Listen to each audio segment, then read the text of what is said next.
Hello friends, welcome to smart friends. Karnataka PUC ಅಪ್ಡೇಟ್ಗೆ ಸ್ವಾಗತ friends. Just Karnataka PUC exam 2ದು time table ಬಿಟ್ಟಿದ್ದಾರೆ. ಅದೇನಂತ ಡೀಟೇಲಾಗಿ ಹೇಳ್ತೀನಿ ಫ್ರೆಂಡ್ಸ್. ಇದಕ್ಕೂ ಮುಂಚೆ ನಮ್ಮ ಚಾನಲ್ ಸಬ್ಸ್ಕ್ರೈಬ್ ಮಾಡಿ ದಯವಿಟ್ಟು ಸಬ್ಸ್ಕ್ರೈಬ್ ಮಾಡಿ, ಹಾಗೂ ಬೆಲ್ ಹಾಕೊಂಡು ಇದೇ ರೀತಿ ಕಂಟಿನ್ಯೂಸ್ ಅಪ್ಡೇಟ್ ಕೊಡ್ತಾ ಇರ್ತೀನಿ ನಿಮಗೆ. ಓಕೆ ಫ್ರೆಂಡ್ಸ್, ಇವಾಗ ಎಕ್ಸಾಮ್ 2ದು ಫಸ್ಟ್ ಎಕ್ಸಾಮ್ ಯಾವಾಗಿದೆ ಅಂದರೆ 29 ಏಪ್ರಿಲ್ಗಿದೆ ಕನ್ನಡ ಮತ್ತು ಅರೇಬಿಕ್ಕು. ಅದೇ ರೀತಿ 30 ಏಪ್ರಿಲ್ಗೆ ಇತಿಹಾಸ ಮತ್ತು ಭೌತಶಾಸ್ತ್ರ ಇದೆ. ಅದೇ ರೀತಿ ನೆಕ್ಸ್ಟು ನಿಮಗೆ ಮೇ 2ಗೆ ಇಂಗ್ಲೀಷ್ ಇದೆ. ಅದೇ ರೀತಿ ಮೇ 3ಗೆ ರಾಜ್ಯಶಾಸ್ತ್ರ ಮತ್ತು ಸಂಖ್ಯಾಶಾಸ್ತ್ರ ಇದೆ. ಓಕೆ, ಅದಾದ ತಕ್ಷಣ 4th ಮೇಗೆ ನಿಮಗೆ ಭೂಗೋಳಶಾಸ್ತ್ರ, ಮನಃಶಾಸ್ತ್ರ ಮತ್ತು ರಸಾಯನಶಾಸ್ತ್ರ ಮತ್ತು ಮೂಲಗಣಿತ ಇದೆ.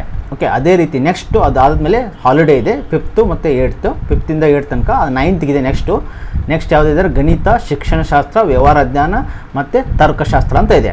ಅದಾದಮೇಲೆ ನೆಕ್ಸ್ಟು 11th ಮೇಗಿದೆ.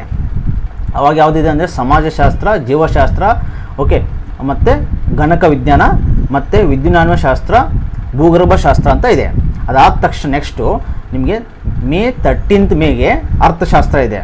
ಓಕೆ, 14th ನಿಮ್ಮದು ಲೆಕ್ಕಶಾಸ್ತ್ರ ಇದೆ. ಅದೇ ರೀತಿ 15th ಮೇಗೆ ಹಿಂದಿ ಇದೆ. ನಿಮಗೆ ಲಾಸ್ಟ್ ಎಕ್ಸಾಮ್ ಯಾವಾಗಿದೆ ಅಂದರೆ 16th ಇದೆ. ಅದು ತಮಿಳು, ತೆಲುಗು, ಮಲಯಾಳಮು, ಮರಾಠಿ, ಉರ್ದು, ಸಂಸ್ಕೃತ ಮತ್ತು ಫ್ರೆಂಚದು ನಿಮಗೆ ಮೇ 16th ಇದೆ. ಸೊ ಇದನ್ನು ಯಾರು ಬರಿಬೋದು ಅಂದರೆ ಯಾರು ಇಂಪ್ರೂವ್ಮೆಂಟ್ ಇದೆಯಲ್ಲ ಅವರು ಕೂಡ ಬರಿಬೋದು. ಓಕೆ, ಯಾರು ಫೇಲ್ ಆಗಿದೆಯಲ್ಲ, ಈಗ ಮಾರ್ಕ್ಸ್ ಕಡಿಮೆ ಬಿದ್ದು ಫೇಲ್ ಆಗಿದಾರಲ್ಲ ಅವರು ಕೂಡ ಇದನ್ನು ಬರಿಬೋದು. ಯಾವ್ದು ಬೆಸ್ಟ್ ಇದೆ, ಇನ್ ಕೇಸ್ ನೀವು ನೆಕ್ಸ್ಟ್ ಕಡಿಮೆ ತೊಗೊಂಡ್ರೆ ಯಾವ್ದು ಬೆಸ್ಟ್ ಇದೆ ಅದನ್ನು ಕನ್ಸಿಡರ್ ಮಾಡ್ತಾರೆ. ನೀವು ನೆಕ್ಸ್ಟ್ ಜಾಸ್ತಿ ತೊಗೊಂಡ್ರೆ ಎಕ್ಸಾಮ್ 3 ಕೂಡ ಬರಿಬೋದು. ಓಕೆ, ಸೊ ಎಲ್ಲರಿಗೂ ಆಲ್ ದ ಬೆಸ್ಟು. ನಿಮ್ಮದು ಈಗ PUC ಫಸ್ಟ್ ಎಕ್ಸಾಮ್ದು ಪರ್ಸೆಂಟೇಜ್ ಏನಾಗಿತ್ತು ಕಮೆಂಟ್ ಮಾಡಿ ತಿಳಿಸಿ. ಸೊ ಇದೇ ರೀತಿ ಕ್ವಿಕ್ ಅಪ್ಡೇಟ್ಗಾಗಿ ನಮ್ಮ ಚಾನಲ್ ಸಬ್ಸ್ಕ್ರೈಬ್ ಮಾಡಿ. Thanks for watching guys. Please subscribe.